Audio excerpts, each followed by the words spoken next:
See that reaction. All right. Okay, so this is day 2 of Mishlei 15:17. Tov aruchas yarak ba'avasham mishor avus v'sinabo. I got some new info on the translations.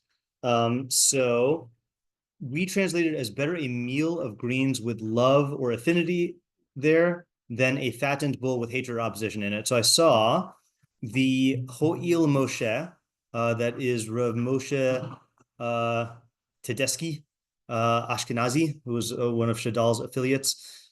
He says Aruchas is he says Reishis Horas Shemze Hu Min Mashinosnim Lifnei Oreach.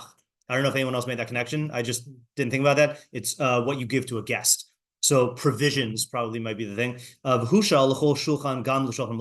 then it was extended in its meaning to be like a meal for any meal, even meal for kings, meaning even not a humble meal. So in case anyone was wondering. And then avus is mefutam kishor hadash begorin hakari gamkin avus. So it is a fattened like an ox that threshes in the threshing floor. That's called an avus. Okay, and then bo is emo. Okay, and then I found possible support for my my theory about the word for goose of avaz. In Rashi, he says, mishor avus she'ovsin lo hamacha b'fiv al korcho. So you force feed the bull k'dei lefatmo, to fatten it. V'chein barburim avusim. Same thing with, I don't know exactly what species barburim are, but they're barburim slavadagim, right? Like, I've heard there's discrepancies that it technically is chickens. Yeah. Nowadays it's translated as swans. But... Interesting, right? So swans and geese are related, right? Yeah. Okay. I was just going to David for checking. The Mishnah in Ovsin es hagam al b'Shabbos. Fine. So anyway, so that's not that that's important for our purposes. I just want, we were looking at the words. Okay. So then our questions were, oh, and then also Sadigon said aruchas yerak seems to be a side dish. Mitzustian says it's a daily meal. Someone else, one of the other Mefarshim says it's a daily meal. Okay. So our questions were, what is the setting and or decision-making scenario? Those could be two different things. Better in what regard, in terms of what, from what perspective, to whom? 3, what makes it better? How do we know? 4, better implies that there is some of this good in the shor avus v'sinabo. What is the good? And then likewise, there is some sort of negative in aruchas yarek, which we assumed is just like it's either not tasty or it's not filling.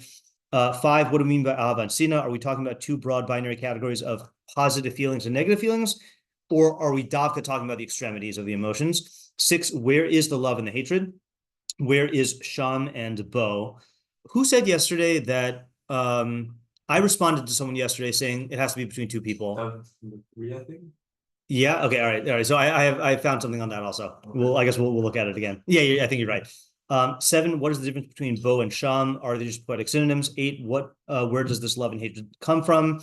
9, what's the havamina? What would we think before reading the pasuk? 10, what is the aruchas yerek? Why specifically aruchas? 11, how do we translate shor avus? Is it a fattened bull? Is it a bull fattened in a fat house? Is it a bull fattening place? Either way, what does it mean? Moreover, if aruchas yerek is an actual item you would find on a menu, aruchas yerek is an actual item you find on a menu, but shor avus we thought not. And if you'll say it is talking about meat from a fattened ox, then why express it in such hyperbolic terms? 12, how is this different from 17:1? 13, who's the intended audience, and 14, what's the practical application? So quick review of our ideas. We had David's first simple idea, it's not the meal, it's the company. And then we speculated about why. So so Ezra added the other also simple idea, right? Of psychology is important in eating, but then we talked about what that meant. And so one theory we had was it's the meal. Oh, I meant to look at a book when I got home. All right, I forgot. All right, I'll have to look in this book. I'll do a little book advertisement here. Hungry Soul. So Leon Cass, anyone know Leon Cass? The author. No. Leon Cass is the one who does. Okay, now I'm getting mixed up. Yeah. Leon Cass. Sean knows this. Yeah, the beginning of knowledge. He is the best secular commentator on Bereshis and Shemos that I know of. He has what he calls a wisdom-seeking approach, which is basically it's a whole thing. So if you want a good commentary on Bereshis from a secular author, that's a good one. So he has this book called The Hungry Soul: Eating and the Perfection of Our Nature. So it's basically going through Aristotelian ideas about the soul and about form, and then applying it to every aspect of the meal experience. And then he concludes with a perush on the laws of kosher and non-kosher species in Vayikra. So a very interesting thing. So I was thinking like, well, he probably has something to say about the meal experience. So I can post that in the chat. Okay. Then we also noted that with food, there's a limit to how much pleasure you can have from it. We didn't say this directly, but once you've eaten your fill, you can't get more pleasure out of eating. But with the social pleasure, then it's more. Okay. So we had David's second idea, which is the production of the meal, which is you can go through a whole elaborate production to like fatten up an ox, but there is more available enjoyment in something simpler if you have the company or the atmosphere or the emotional state. And then Yehuda added the nuance that the arucha implies that, and then the sham is the entire experience as opposed to the bow in the entity itself. And then Isaac also said there's an implication of like gorging yourself with the food, like comparing the guy to the bull. Okay, so then Oren had a separate approach, which was better and worse is the nutrition value. The Havamina is just have the ox, which is the meat, which is what you need. And it doesn't matter what your emotional state is. Kamash Milan, no, sometimes it's worth compromising the physical taking care of your needs for the sake of the psychological. And then Isaac extended that to Derech Nistar, which is in learning. Sometimes it's better to have a meal of greens, which is a lower level intellectually of learning, if your emotional relationship to Torah or Chachma is superior, as opposed to the fattened bull, which is a better shiur, and you're in conflict. And then was it? Okay, never mind. Okay, we have a support for this in the Meiri, by the way. Okay, and then David said, if your standards are lower in the sense that you can be happier with something simpler, then your overall enjoyment will be better than if you're caught up in the higher standards of quality. Okay, so now I'm not sure. So someone said the idea, entertained an idea that the Av and the Sina could be without other people. I mean, I gave an idea that didn't make it on here, but yeah, was that sure. it? I'm not sure what you mean. The Av or the Sina meaning, because everything we were saying here. The middleman theory? No, not the middleman theory. Yeah. Clarify how that is. Yeah. Because I wasn't talking about the I was talking about even if a single person is sitting down to eat either Arukayara or right. Avus. Yeah. That it's just within you and right. The Ava for the item or Sina for the item. Okay, right, correct. All right. So I objected to that yesterday because I said that Ava and Sina seem to require 2 or more people, right? But let's start with the Meiri. Okay. The Meiri says, so he gives a couple interpretations. So I think it starts on the previous page. Yeah. Tov aruchas yerek va'av hasham mishor avos uvesinabo. So he says arucha hu shem seuda hamurgelas b'kol yom. So he said he learns it as daily meal. Lashon nekeva. This is an interesting point here. Arucha is nekeva. The tov lashon zachar. None of us picked up on that, right? Moshe, that's on you. No, you're my grammar watchdog. You know, you gotta, yeah. So what does he do with that? So he says, because in other words, it should be tova aruchas yerek the avasham. So he says, v'imkein perusha tov la'adam sheyistapik ba'aruchas yerek the avasham. It's better for a person. I don't know if this really makes a difference, but it's better for a person to be content with an aruchas yerek, with love there, mishatielo aruchas shor evus v'sinabo, than to have a arucha of a shore with hatred in it. Is it evus or avus? I keep on forgetting. This one. Avos. Okay, so the avos paul k'inyan avus ba'alav klomar shor mafutam. So a fattened ox or bull. Val shem shepitumo al ha'avus kara mafutam avus. Okay, now here we go. The ava v'sina pirush b'ma. Oh no, not yet. Pirush b'makom ava b'makom sina. Klomar tovlo aruchas yerek im ohavav. So this is the standard interpretation. Mishor avus im son av. Okay, so far I don't think he's saying anything really new. Okay, but then he gets to other interpretations. V'yish mefarshim ahavas libo v'sinas libo. That's like what David was saying. Okay, it could mean ahava in his heart and sina in his heart. Klomar tov aruchas yerek lemisha ochla ba'avas atzmo uvesimcha. Okay, I don't know what he means by avas atzmo, but like meaning enjoyment, basically, right? Enjoyment. Mishor avus belev ragaz ve'etzev. Shazehu sinas atmo v'tsarus eno. Maybe he does mean avas atmo and sinas atmo, right? Yeah, right. Yeah, Ezra? It seems a lot clearer in terms of the pasuk of like kind of like injecting company as opposed to like your state. Like why can't you just say because of external circumstances, you're Yeah, right. I mean, I think that it still is I still think the intuitive read of the pasuk. Are you asking why does Shlomo inject company, or why do we inject company in our reading? I think Okay, this is so a simpler explanation. I don't think so. I still think that Ava and Sina like default is going to refer to like other people, not love of the self. If you ask why Shlomo did it, then that might be a good thing. Yeah. I feel like this was the shot. Yeah. Then I feel like the words that would have made sense would be like simcha and itzavon, not like. Correct. Yeah. Although now I'm thinking, I think there's a pasuk in Koheles. Okay, this is not a raya. Now that I'm thinking about it, let's see if it's a raya. There's a pasuk in Koheles. It's always good to find a raya from Koheles because it's the same author, you know. 9:6. Actually, we'll start a little bit earlier. So the living know that they will die, but the dead don't know anything. And they will not have any other reward because their memory is forgotten.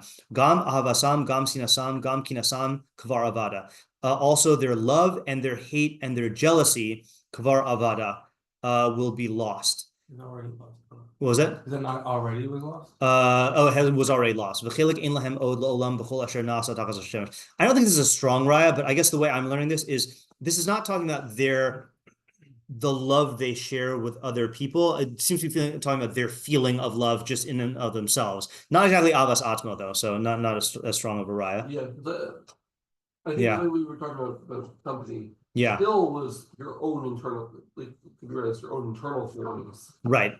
But towards the people you were with. Right. Okay, so can we get an idea out of this? What does he mean that if you're eating it and you hate yourself or you love yourself, right? Like first of all, I want to get I feel like there's a lot of modern ideas of like self-hatred and self-love, but like I don't know what he means. Yeah, Moshe? Well, it sounds like if you're disappointed with something about yourself, I don't know if you want to improve in some way. Yeah. I guess a default thing people go to is do something that's comforting. Just have comfort foods or watch TV. Oh, that's interesting. And okay. Try to relax. Yeah. But that won't help because then you're just gonna you're not risking that stop, and then you're still gonna be upset with whatever it is that you're bad at doing. That's interesting. Okay, that's a good application. Yeah. So I'm just gonna float this out here just as a like what do you call, not gun trigger, like a quick shot, like hip shot. Yeah, like from the hip. Yeah, like shot from the hip. YBT psychological explanation is okay. Maybe ego is involved in your physical pleasures of eating. So let's work with that, right? In other words, is there a way to say? Oh no, again, maybe it's like this. In other words, part of the actually, I just was listening to a shiur this week from Rebbe on this. Maybe that's why it's in my head about with the man that Rebbe was saying that part of the pleasure of eating is the fact that you're being cared for and the feelings of being cared for, which go back to like youth, you know? So I wonder if there is an element of if you have a low self-esteem or a negative self-image, then you're not going to be getting that kiyum out of the food, because either you feel like you're not worthy of the love, or you're not like it's not like tapping into that like underlying feeling. I don't know. We can give interpretations like this, but I don't know if this helps or not. I'm just trying to get a direction going here. And this is not inconsistent with what Moshe said. I'm just like because what is the phenomenon of comfort food, right? Of like comfort food, or like eating to get over you have a bad breakup and like you eat in order to like try to get over it, like it is treating yourself in a way where you're trying to like, show kindness to yourself and reassure yourself in that way. Yeah. He says that in a state of anger or sadness, which is hatred of yourself. Shazehu sinas atma. Yeah, correct. That's a good point also. Oh, this is vitsaros. I didn't translate that. And stinginess, right? Saras is usually stinginess or jealousy. forgot which one. I think seniors also, right? Yeah. Isaac? Just a thought about what Charles, would mean for yourself. Yeah. I feel like that might be like not giving yourself the benefit of the doubt, something like that. That's my meaning like being too hard on yourself. Yeah, exactly. Yeah, interesting. Yeah, Ezra. Okay, so I think that when he says regas the Eitzev Shizev Sinas Atmo, is that like by being in a state of anger or sadness, not even at yourself, just like maybe at someone else. Yeah. That is a disservice to yourself. And like right. That's another way to say hatred of yourself. Yeah. Because you could just instead like forget about it. Right. You're tormenting yourself about by keeping yourself in the state of anger. Right. Yeah. And on the flip side, like you can be enjoying like even the simplest of meals, if you're in a state of like just simple, even if it's right. I don't think Doc figured about yourself. Right. Okay. So let's just try to get some idea here, just in terms of the summary. So love equals a state of self-love and joy.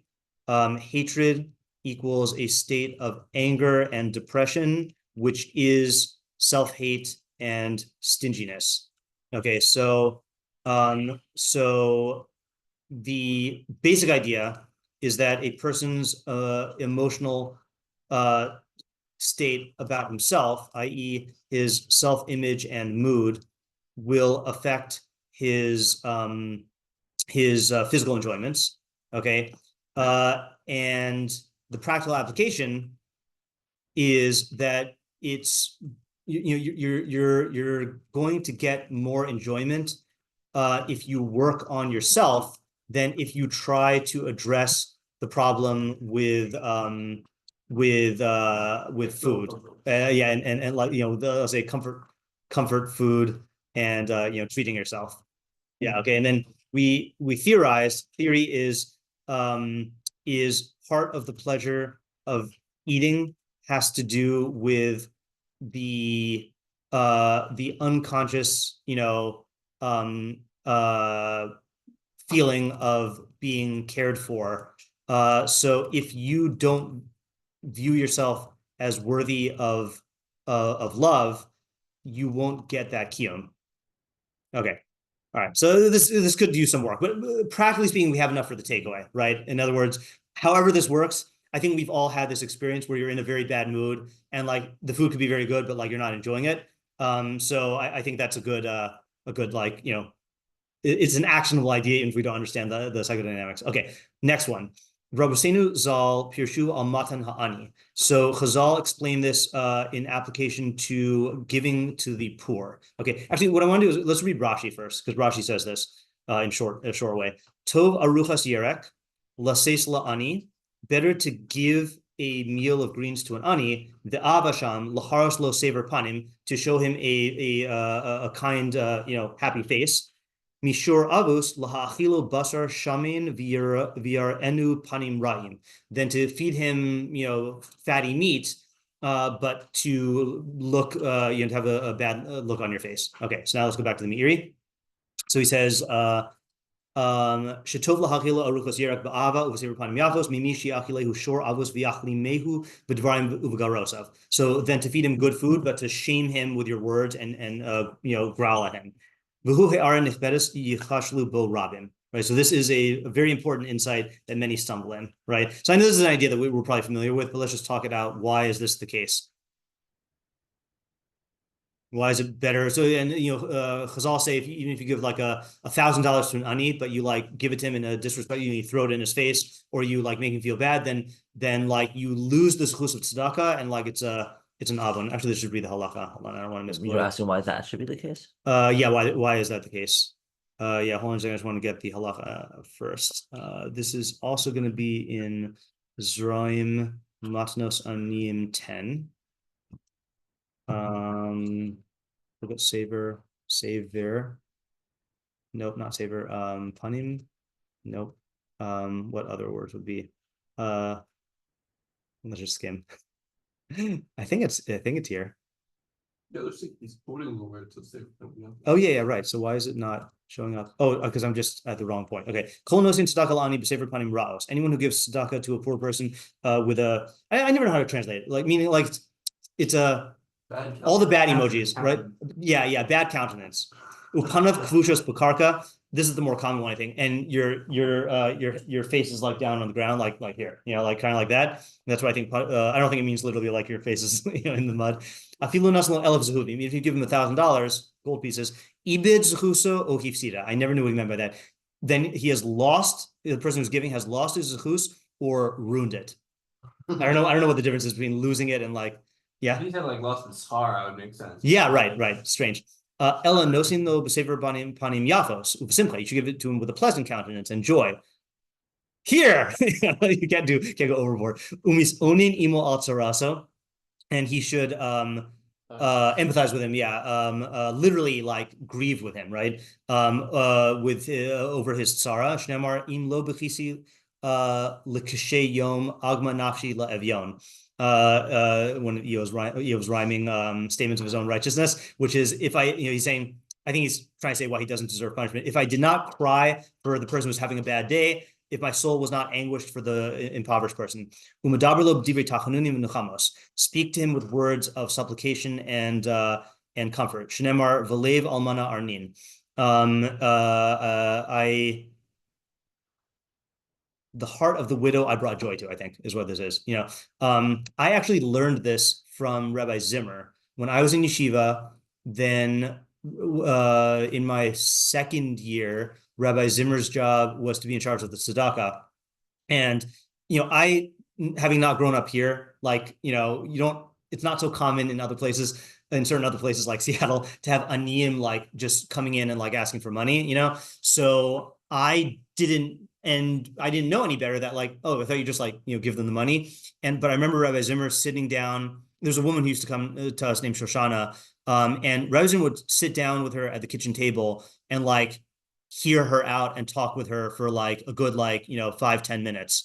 So that's where I learned that from. So it was very inspiring to watch. Yeah. Ariel? It's interesting. It sounds like us, it's like there's another element in tzedakah. Yeah. Than just. Correct. I think that's first money. step. Yeah. It's not about the money. It's I think. Yeah. What? That was a Dark Knight reference, but yeah. No, I think it has to do more with like, you have to treat them as if they're like another human being. Exactly right. It's meaning that it's a good question of whether I think you can argue that either that's the best ma'aseh tzedakah, or you can argue, and like you could take that approach, or you could say that is the thing that they most. Well, maybe that's the same. The thing that they most need. Yeah, Oren. Sorry. Yeah. I think it's two. I think it's both. I think they do need the money. Yeah. And two, for yourself, I think that if you don't, that's a good point. Also, then like you're undermining the whole idea. Right, you're missing the whole point of tzedakah. Right. Yes. First of all, I think it's for your profession more right. than that. Correct. You're missing the point in sympathizing with the guy because you're not treating them with the human respect possible because like you think you're better than them. Right. Okay, good. So I'm not going to open the Rambam and quote it because if I do, I'm going to end up reading the whole thing. But in my favorite parak in the Rambam, in the Mor Nevuchim, in the second to last chapter, when he's defining tzedakah, then he says that tzedek is providing for the needs of a creature. And so you would think that when you give tzedakah, we call it tzedakah because you're providing for their needs. But what he says is you're treating your rational soul with what it needs. Okay. And part of that idea, I think, is what Ariel is saying, is like part of the idea of tzedakah is to recognize that I am Etzelem Elokim just like this person. I am not fundamentally different. So if you are giving tzedakah in a manner where you're maintaining this artificial hierarchy where I'm better than you, so you're not doing tzedakah because you're not treating your rational soul you're not giving it its due. Yeah, Oren? Don't get into a topic. Practically, how does this work when you're with like somebody on the street in the city or like even through a car window? So you could still do it obviously it lends itself to different degrees and different scenarios, like have their own particulars. But when I give through a car window, I do try to smile and wish them a good day. Or if I think that they're going to perceive it as not a lot, I'll say like, I'm sorry, this is all I have, so I think there are ways to be nice about it. And like, doing it with a bad countenance is like the worst you can do. But I think just doing it like with a, you know, flat affect, I think is also like bad. You know, it's just not human. You know, yeah, Isaac. Yeah, I said this is caring for the unused psychological needs, not just like a philosophical good. Yeah, it's baked into the structure of it because day machzor or sheyachzor lo is that you give the person based on their standards of living, which right. is like, you know, like for a wealthy person that's even like a slave to just like run in front of them, Yeah, and right. them, That's true. which Right. is purely a psychological need. It's not a physical need at all. Right. Correct. That's a good point. Right. Is that tzedakah itself factors in their psychological needs. How Yeah. does the time? What was that? How does the time? Okay. So then let's go back to the Meiri. So he says, oh, so yeah. So he's saying better to give an aruchas yerek to a poor person with love, meaning in a manner of love, than to give them a fattened bull with hate. So now let's just like try to refine the idea, which is, so this is Meiri 3 and Rashi / Chazal, which is tzedakah. Okay, we'll get that. So the question is like, what does this pasuk add to the halacha? That's the question we have to ask, right? We know the halacha, right? So like, why express it this way?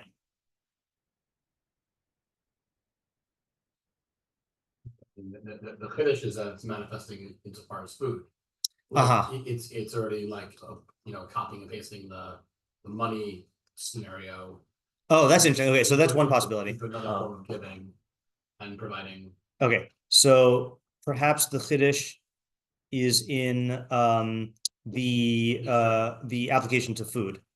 Okay, yeah. I don't know if I'm satisfied with that, but that is a possibility. Yeah. No, well, I mean, I think here you as a giver may think that giving vegetables is nothing, but if you do it in a specific way, then it can mean a lot. No, so what I'm asking though is I think that we would get just from the halacha.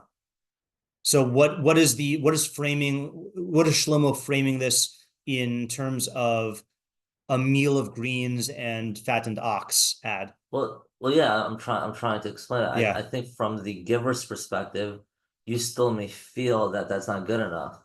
Oh, okay. You're saying you might feel it's not good enough, right? Yeah, not that. Yeah, the halacha. Mishlei is teaching you the Mishlei is Mishlei. It's about making good decisions. You know, it's about there's a halacha, but like it's a strict law. But at the same time, like you as an individual may feel psychological for whatever reason.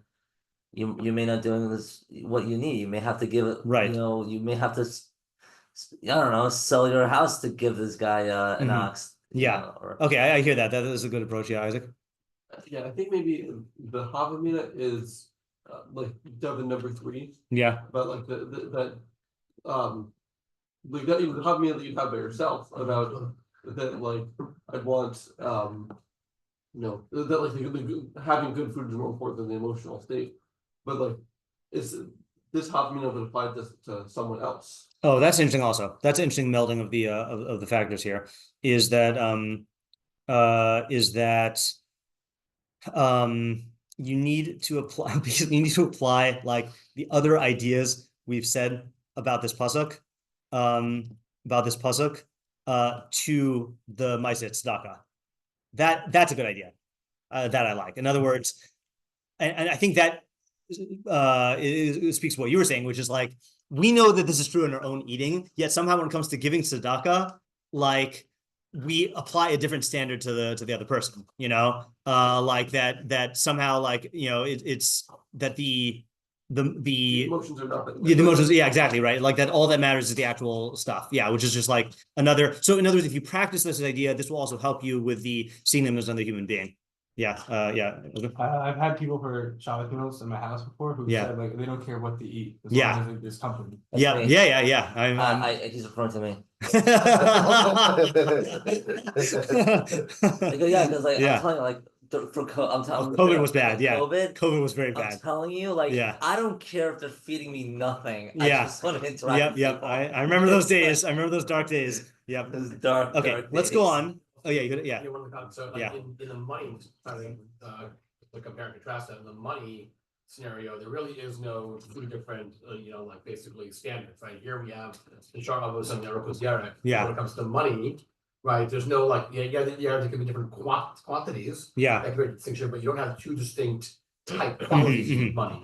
So perhaps what this is saying is that like even insofar like the same way this idea might exist insofar as the food where it's obvious in food where there could be different qualities beyond quantities, insofar as money is concerned as well, meaning we need to learn the reverse. Like perhaps it might be better for someone to get him a job or teach him a skill or work on his resume than actually give him a check. Right. Okay, that's good. It might manifest in two different qualities. Okay, that's good. That's good. So this would be an example of Mishlei, of what Mishlei does with Torah, which is that the Torah principle is just the abstract thing, but then making this real to your emotions by realizing that, oh, a sitting down, and conversing over a salad is a different experience for the ani than the fattened thing with the hatred. Yeah. So the subject here is for Aniyim?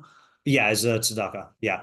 Okay, let's go on because he gives a similar thing. But Kiyotzebo, similarly, Amru b'Talmud Amar. I don't want to dwell on this, but it says in the Yushalmi, so I'm just going to read straight from the Yushalmi here. It says, some person might serve his father fattened meat and inherit hell. Some person might bind his father to the grindstone and inherit paradise. How does one serve his father fattened meat and inherit hell? This is a horrible story. Person used to serve his father fattened chickens. One day his father said to my son, from where do you get the money for these? He said to him, old man, eat and shut up as dogs eat and are silent. Okay. It turns out he serves his father fattened meat and inherits hell. How does one bind his father to the grindstone and inherit paradise? Person was a miller at a grindstone, as one does. There came a requisition for millers, as happens. He said, Father, go and grind in my stead. If it should come to pass that someone is degraded, it is better that it should happen to me rather than to you. If it should come to pass that someone is beaten, it is better that it should happen to me than to you. It turns out that he binds his father to the grindstone and inherits paradise. I don't exactly understand that case. I think it was like the army, the army was pressing millers to it. For the requisition. Okay, for mill. Yeah, I just don't associate that. Yeah, that's interesting. Yeah. I'm guessing that's what it is. But it's go and grind in. Okay, I see. Meaning a requisition taking him away from his job. Yeah, and he was either going to take him or his father, I guess. Right. That's what I'm getting. I think there's a different story. I think that I've heard similar. Yeah. Where basically, I think like if you're working at the grind or whatever, then you don't need to go to the army, but otherwise you do. So I think he's put his father there, so he. Interesting. Okay. All right. So I we can talk about Kibbutz of aim, but I think I think we should move on here because I want to get to the nistar.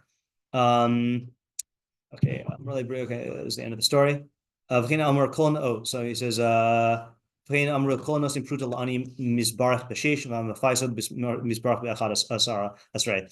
so that's a strange one, right? If you give a pruta to an ani, then you get 6 brachos, and if you appease him with words, you get 11. Yeah, I'm sure there's some place that lists what these are. Okay, nistar. Okay, so he starts off like Isaac. So this is the esoteric interpretation. So this is like the previous pasuk. Better a little bit of learning. The ahavasham, ahavas hakel, love of God. V'teslo kavod, and giving him honor. By believing everything that is proper to believe about him. So the last the last pasuk he was saying, I think that if you have to for stuff that you only know through Masorah, you have to believe in it based on Masorah, and for stuff that you can verify with Iyun, you should verify with Iyun. So, getting as close to the truth as you can in as first-hand way as possible. Mishur avus, then a fattened bull, Yedia Meruba, a lot of knowledge, Visinabo, and hatred. Sinas Hashem Bekfiras Masharoy Lahamin Bo Yisbarach. So I think hatred of Hashem, I think this means God hating you, right? Because you're denying what is proper to believe about him. Ukvar bi'arnu, shor shenigzar milashon iyun. Okay, we've seen that the word shor is derived from the word for analysis. Now, and he's quoting himself in 14:4. So anyone want to just guess what he's going to say? Because when you see it, it's going to be obvious, but I do not. No, it's a good guess. The other pasuk of being Allah from his bar, is that one? Yes. Okay, so the pasuk is. Let's go to the pasuk here. 14. You're saying B'choach Shor is like learning? Yeah, be'in alafim evus bar, without oxen, the trough or the fattening place is empty. I think that's how he says it. V'rav tuvus b'koach shor, but a lot of produce comes through the power of an ox, because this is a hint already, because it doesn't say shore. Oh, it does say shore there. Yeah, sure. Nope. Is it like ox is a muscle? Nope. Okay, so check this out. Alafim. Kara hashlemim alafim v'shor. So perfected people are called alafim, bulls and shor, and oxen or whatever. Shem etzel zrias hachachma uktsirasa kishvarim ba'avodas adama. Okay, so this is an analogy. This is not the lesson yet. That perfected people are the ones who like do the agriculture of chachma. Okay, all right. Af ki yesh behem remes mitzad hamilos b'limud of iyon va'alfa chachma. Right, like ulpan, right, or aleph, like aleph lamed pei in Aramaic means to teach, right? So the same word for teach and learn is the same word for alafim, which is oxen. Very weird. I don't know where that comes from. And then also tishuri merosh amana in Shir Shirim, which he's saying is lashon shor. Okay, I guess I might guess. Where would you guess the word shor comes from? This is total guess on my part. Singing Like Torah. That I don't know. Is it Aramaic or Hebrew? It's Hebrew. Like shark is the horns maybe. So I would guess that comes from the that. There's the other way around. That comes, So I think shuros. Like straight. Like furrows, like lines. That you use them to plow. That's my guess. Again, total guess here. Oh. Yeah. Okay. So what is he saying here? And I also let's read Rabbeinu Yonah, because I don't know if Rabbeinu Yonah is the same idea, but he also applies it to Avas Hashem. And he says in the previous, In our or is it on our pasuk? Oh, am I on the wrong one? Yeah, thank you. Rabbeinu Yonah says, Tov aruchas yerak va'ava shamishor avos v'sina bo hebi mashal mitive b'nei adam. So he starts off with the pshat. He brings a mashal from human nature. Ki yetiv lahem hama'at b'chevra shetinam lahem. It'll be better for them to have a little bit in a social company that is pleasant for them. Min hamashmanim im chevras senue nafsham.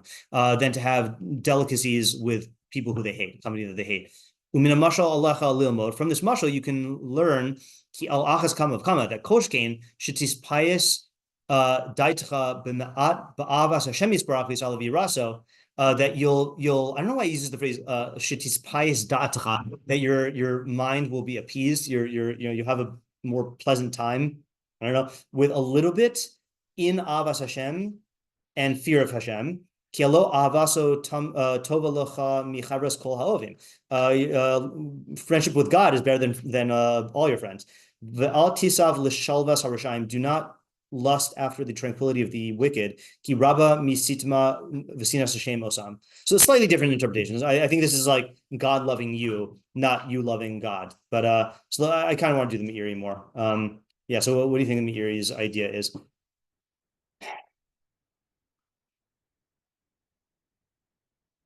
And it's not exactly what Isaac said, but I think it's related. The Havamina is going to feel the same. You need to say the facts. Yeah. So the facts are better to learn a little bit, but learn it in a way that leads to Avas Hashem and Kavod Hashem and believing what's proper to believe, than to get a lot of knowledge, but have kfira mixed into the knowledge, which makes Hashem hate you. Yeah, Moshe? It sounds like a quality over quantity. Yeah, it does sound like that, right? I mean, it's better to, I guess, do a little bit of Ian where you actually understand what you're talking about, but you might have a better understanding of what you're learning and closer to what the Torah actually is, right? Then you do a lot of Vikiyas, and then you learn Hashem loves you and Hashem gets angry, and you just understand it as pshat. Oh, so that's interesting. That is interesting. Yeah. You could apply it to that kind of kfira. I was thinking more like the philosophical kfira, that if you've ever spent any time on the internet, you'll find a lot of people who can quote a lot of philosophy, but who are Jewish, who don't really know that they're like spouting kfira. Yeah, Isaac. This really sounds like a shot of Yeah. I'm saying this sounds like explanation of last pasuk, not this pasuk. Didn't he say it follows from the last pasuk? Yeah, Kinyan pasuk shalafanav. let's just reread his words on the last pasuk also. Yeah. If I can find them. Tobrakus, no, that's too late. What I'm saying is I don't see how he's reading that this pasuk is adding something to that. He might not be adding. Let's see. Is this it? Yeah, Jerusalem. No. Just this paragraph. Yeah. Okay. So, yeah. Let's start. Nigleh shetov la'adam ma'at hon b'yer Hashem Jerusalem. He's zahir. He's kapsul because of Hamas. Miotzer rav u'mihumago. This is all the shot. Onafar shetov ma'at shalis batam mikol v'kol milim. Okay, we read that also. Oh, derech nistar. There we go. Derech nistar. Tov ma'at yedia b'derech hamechkar. Better a little bit of knowledge through research, meaning through analysis. B'yer Hashem, im hamanas hadavarim derech Kabbalah, along with believing in the Masorah. Mi'otar rav, then a lot of a huge treasure. Hasagas yidia gedola b'derech mechkar, then getting a lot through philosophy. Ubo muhuma umuvucha mine harisa kfira. Then and having a lot of kfira in it. Yeah, Ezra. I was going to say on his comment on this puzzle. On our puzzle? Not why this is related. So yeah. I just want to take that up. Then. Meaning on our puzzle. Yeah. Yeah. Okay. Not. Yeah. Yeah. Right. So he says better to have like a small amount with like ahava Hashem than to be hated for like the fear that that like even if it's not philosophical topics, like if you're learning like a halacha concept and you say like what does this halacha mean? It's like kind of silly. Okay, let's move on to the next one. Right. Then like you're probably not going to end up having any ahavas Hashem. Okay, that's good. That's good. Yeah, it's not giving cover to Hashem. Right. But if you like understand the halacha and even if it's like just like daf yomi thing, yeah, like you like can get like the message out of it or something. Yeah, I understand it. Okay, that's I can't refrain from quoting what I'm writing about for Friday and speaking about on Friday night, because I think most of you are not going to be here anyway. So what I'm working on is after Bnei Yisrael go out to collect the man on Shabbos, then Hashem says, "V'yomer Hashem Moshe, Ad masai me antem lishmor mitzvosai v'sorosai." Until when will you, or for how long will you refuse to keep my mitzvos and Toros? So what do you notice that's weird about the phrasing of the rebuke? It includes Moshe. Includes Moshe, right? Okay. So so the big question I want to take was like, why is Moshe included in the rebuke? So Sforno says that in addition to presenting the halachos in a very confusing way to Bnei Israel, which is what you get if you read the parak, okay? He says that Moshe neglected to teach, so that's mitzvosai, but he says he also did not teach them Torosai, so he didn't teach them the philosophical concepts of Shabbos and what the reward is and why it's important.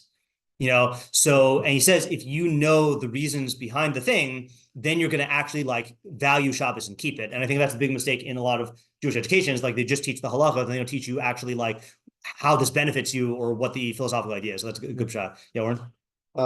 Just to the Meiri. Yeah. The whole point of learning is to bring you closer to God. Right. Not just to know a lot of stuff. Yeah, right. So if you're knowing a lot of stuff and it's not bringing you closer to God, then you're doing the opposite of what learning is supposed to do. Correct. Yeah. So here's the thing: is that worked out very well for the first half.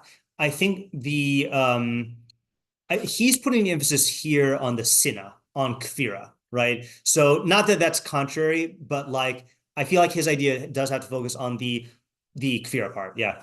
I think there's definitely an experience of being like wowed by someone who has tremendous breadth of knowledge. Yeah. And like kind of like, oh well, this person says must represent so much knowledge, but yeah, then, like, I feel like the maybe this isn't exactly what they like a practical takeaway, but like when you see someone who is like sorry, I'll come back to you. Yeah, Ezra. If you have a superficial view or like a kind of no view on the halachos that you learn or like the Torah at all, like if you just like read it through straight, without any like commentary or understanding, like you're gonna say like this is like gobbledygook, like this is right. This is not written by like God. This is written by who knows, like some dude, right? Which obviously is clear. Yeah. Let me be just more specific here. Like I what I would like, and maybe this is not what the Meiri is saying, what I would like is, what is the philosophy of learning that this guy has? Because he's clearly involved in learning, and he's not sensitive to the kfira part of it, but thinks that amassing amounts of this of this knowledge, and part of it is the derech mechkar. He's trying to be a philosopher. Yeah, Joshua? Maybe he's not doing it for entirely the right reasons. Like he's doing it solely for like wisdom and personal wisdom, but he's maybe not doing it like totally for Hashem. You know? And so it's saying like, don't forget about doing it just for yourself and for your own wisdom in life, but do it for Hashem. Right. So that's very similar to what Oren is saying. I still feel like that doesn't quite address the kfir part as much. Yeah, let's go Isaac, Oren, and then we'll stop. What I was trying to say is that I think a person might look up to someone like this as a role model. Yeah. Someone who has a lot of knowledge because it's impressive. Yeah. But saying, that's not a good thing, if it's, if there's sin in it. Yeah. Okay. That's definitely good for the audience. I still don't feel like it answers my question. The Holometer is maybe a certain level of arrogance. But I can just read it and I'll just pick it up like that. Like I'll be able to read all this stuff and I'll just immediately know. I'm not gonna have to think about it too much. It's like surface level. Like they don't actually appreciate that. No, you actually need to sit with it and think about it for a while to really understand it. So again, if we're taking Meiri seriously and we're combining this with the last one, then this guy is thinking deep into stuff. Meaning he's doing it, he's dafka doing b'derech mechkar, right? He's trying to analyze and prove everything philosophically, and because he didn't rely on the Masorah, then he's gonna fall into kfira. So I think that's part of this. Like this is all of the stuff that the Rashba was trying to the Rashba pushing back against the study of philosophy. It's not because philosophy is bad, but it's because people like this is putting it down. I was going to clarify that point. That something we're saying maybe it's referring to he's not going to it thoroughly, but he says it's a short verse from Ian. Yeah, right. And second, what is everything by Hamanas Chomash Lahamin Bo? Does he just mean Sodos? I think Kol Ma, everything that all the correct ideas about Hashem. Is he supposed to get it from the Eon? I think he's supposed to get it from the Iyun with the Masorah. Yeah, with the Masorah. Yeah, and that it's not. I'm not just getting it from the last Meiri. That's a very, very common thing with the Meiri. Yeah. It actually ends up being what I was saying for the deafness there. Yeah. Sometimes you have to just accept that all you can eat is just a humble salad and not like the meat, Right. So that's a possibility of going beyond your capabilities, which is another common theme in the Meiri derech nistar of thinking that you're capable of conquering a certain area philosophically when really you're not ready for that. Yeah. Okay. So quick summary and then we'll stop. So the new ideas we got are this idea about the self-love and self-hate, which is that your emotional state vis-a-vis yourself will affect your physical enjoyments. So the practical application being, if you want physical enjoyments, work on yourself, not on getting better food. Second idea is for tzedakah and kibbut avim, that it's more important how you treat the person psychologically and identify with them and view them as a fellow Tzelem Elokim than what you're giving them. And then this third idea about the derech nistar of not going beyond your capabilities in amassing quantities of philosophy without making sure that you're actually in line with the Masorah and not imbibing kfira. Okay, Rich Pasuk. All right. Thank you. Yeah. Thanks.